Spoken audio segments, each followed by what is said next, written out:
আসসালামু আলাইকুম গাইস। এই ভাইয়াকে নিয়ে একটা ভিডিও বানাইছিলাম। অনেক ভাই আমার ইনবক্স আইসা কমেন্ট করছে যে এই ভাইয়াকে তো আপনি চাইলে একটা কাজ দিতে পারেন।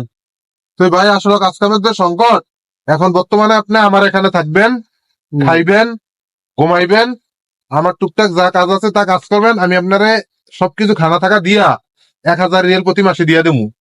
আর যদি আপনি এর ফাঁকে ভালো কোনো কাজ পান, 3,000 রিয়াল, 2,500 রিয়াল, 2,000 রিয়াল আমার কাছে বলবেন যে ভাই আমি একটা কাজ পাইছি।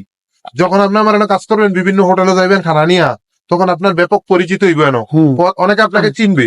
ঠিক আছে। চিনার পরে আপনাকে প্রস্তাব দিব, আপনার এতটাই বেতন দেবো ভাই, আপনি তো পরিশ্রমী লোক, যেদিন পান এদিন চলে যায়, আমার সমস্যা নেই, আমার লোকের অভাব নাই, আমার কিন্তু লোক কত দরকার নাই, কিন্তু আপনার কষ্ট দেখা আপনার রাখতে চাইছি। আপনি এত টাকা খরচ করে আইছেন দেশে দেনা, এরপর আপনার কুয়েতের থেকে পাঁচার করে কপিলের ভাইয়ে সৌদি আরব আনছে, সৌদি আরব আইনে আপনার মরুভূমি ছেড়ে দিছে, ওই জায়গা তো কাজ পাই নাই। বেতনও ঠিক মতন দেয় না। মরুভূমি থাকলেও যদি কাজ করতেন, আপনি বলছেন যে ভাই আমি কষ্ট হইলেও করতাম, আমি কষ্ট কাম করে অভ্যাস দেশে।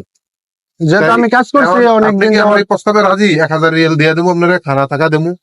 ভাই আমি অনেকদিন যাবত কাজ কামে লাগে করছি, কাজ কাম পাই নাই। আপনি যেহেতু বলছেন, আমার দুঃখ প্রকাশ করছে, আপনি শুনছেন, শোনার পরে আপনি বলছেন আমার কাজ দিবেন, আমি এই কাজটা পাই অনেক খুশি, কারণ আমি অনেকদিন যাবত কষ্ট করছি।